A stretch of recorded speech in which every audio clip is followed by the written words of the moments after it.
diversity casting, I mean, yikes. Where do I even begin? It seems as though it's just another way to completely ruin the best movie franchises or even long-running TV series, all for the sake of politics. Let's take a look at the once great British television show, Doctor Who. It follows the story of the Doctor, a mysterious time-travelling figure and his companions who journey across time and space in a spaceship known as the TARDIS. Overall, it's a show that has always had a solid fan base, attracting a strong viewership with it reaching nearly 11 million views back in 2009 under David Tennant and showrunner Russell T Davies.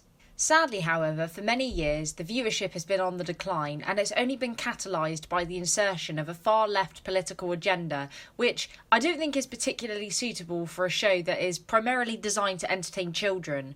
At the end of the day, it is a family show and shouldn't be taken as an opportunity to promote a certain political ideology to indoctrinate the masses. Modern Doctor Who has always been inclusive in terms of its casting. It's always had female characters which are strong, brave, and work alongside the Doctor, and in many cases have saved humanity when the Doctor couldn't. Heck, there's even Sarah Jane, who had her own separate spin-off show, Sarah Jane Adventures, and despite not being an alien like the Doctor, is quite comparable in terms of knowledge and intelligence, and overall has a good representation. In fact, actually, come to think of it, even Captain Jack, a sexually ambiguous character, had his own spin-off show, Torchwood, which also provided LGBTQ+ representation. Eventually, though, Russell T Davies resigned from running Doctor Who, and so Stephen Moffat took over and wrote the show for Matt Smith and Peter Capaldi. Now, I'm not going to go into too much detail about his writing, but here's a short clip for you.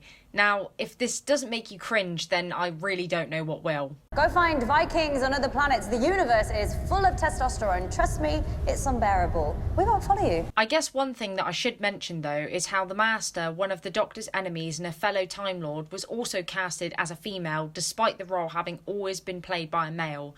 But I guess I'll let that speak for itself. Anyways, after Stephen Moffat left the show, Chris Chibnall took over in 2018. Now, I guess that Chibnall felt that strong female companions just weren't good enough. The only way to make Doctor Who inclusive was to literally make the traditionally male role a female one. So, in 2017, Jodie Whittaker was casted as the first female Doctor Who. The reality is, Doctor Who has always been played by a male, and so switching it out for a female does provide continuity issues. For example, the Doctor has always been an eccentric, cheeky and charming character, and has even had subtle flirtations with female characters. For example, Matt Smith's Doctor with River Song, or David Tennant's Doctor with Madame de Pompadour. I just can't see a female Doctor being able to pull that off in the same way with as much charm.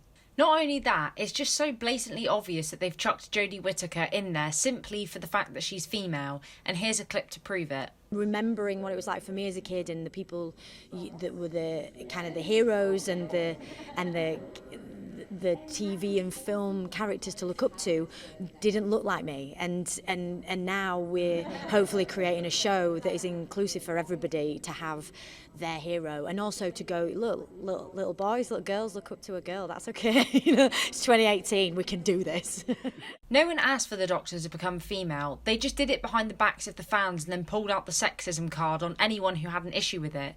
This wasn't done in the best interests of the show was used as a platform to promote woke identity politics. I guess the point that I want to stress here is that I don't have an issue with diversity and inclusion when it comes to casting. It becomes an issue when you decide to completely take advantage of existing IPs instead of creating new and innovative roles for women. Instead, they decide to shoehorn women into roles like Doctor Who that were written with the intention of having a male lead, which I think is definitely a factor that has led to the downfall of the show. Why not write a character that is distinctly written for a female instead of being lazy and smacking a female into a male role?